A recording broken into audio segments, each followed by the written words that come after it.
Tefsiri Müyesser Yunus Suresi Euzu billahi mineşşeytanirracim. Bir əvin, mening oldimga barliq usta sehirgarlarni elib kelinglar dedi. Sehirgarlar bir əvinning yeniga yetib kelganda Musa ularga elib kelgan narsalaringlarni yerga tashlanglar dedi. Ular arg'amcha va hosi qatorliq narsalarni tashlagan chaqda Musa ularga sizlarning bu yerga elib kelib yerga tashlagan narsanglar sehrdir. Allah sizlarning sehringlarni cho'qim barbod qiladi. Sheksizki Allah yer yuzida bozg'unchilik qilg'uvchilarning ishini tuzumaydi. Allah men elib kelgan haq dinni mustahkam qiladi.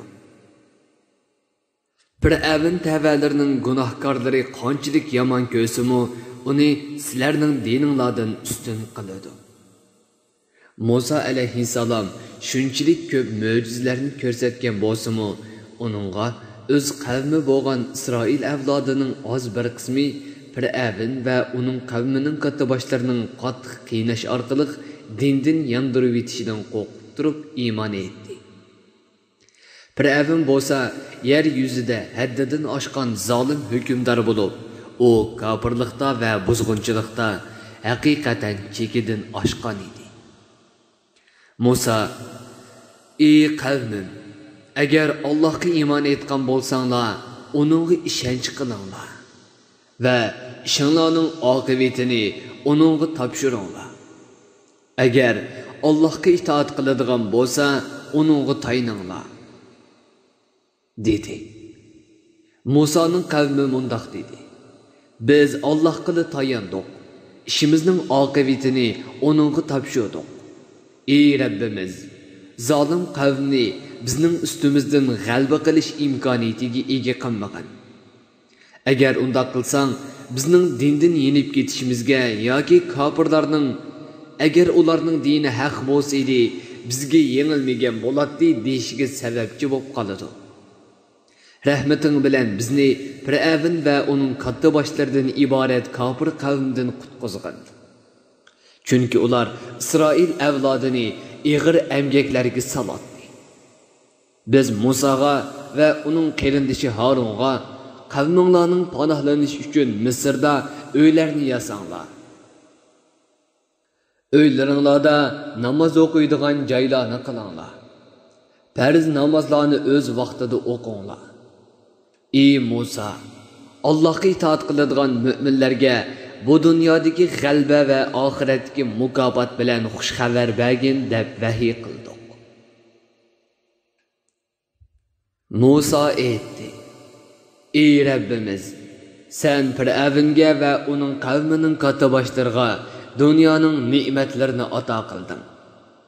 Ammo ular sana shukr qilishning o'rniga bu ne'matlarni ozg'unlik yo'llarga va kishilarni sening diningdan ozdirishga ishlatdi.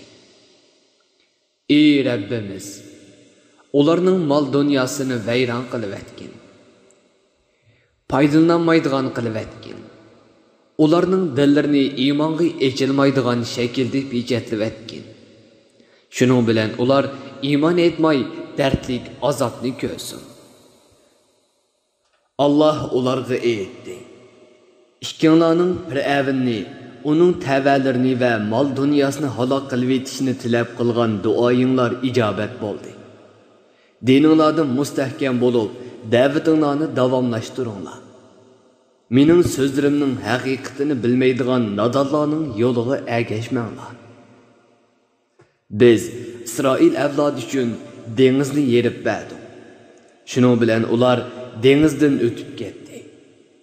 Fir'avn va uning askarlari zo'ravonlik qilib, ularning orqasidan qo'g'ladi va ularning orqasidan dengizga kirdi. Fir'avn o'zining g'arq bo'ladiganligiga ko'zi yetgan chaqda iymon etdimki, Isroil avlodi iymon etgan ilohdan boshqa hech bir iloh yo'qdir. Men uningga bo'ysunib itoat qilguvchilardan bo'ldim dedi. Uningga mundoq deyildi: "Ey Fir'avn, Beşingi ölüm kelgan chaqda amdi iymon etamsan. Ilgari sen Allohga osiylik qilgan va kishilarni Allohning dinidan to'sqan bozg'unchilardan eding. Ölümni ko'rgan chig'ingda aytgan iymonning sana foydasi yo'q. Seni keyingilarga ibrat bo'lsin va sening halok bo'lganligingni inkor qiladiganlar ko'rsin deb biz bugun sening jasadingni dengizdan qirg'oqqa chiqarib qo'yamiz.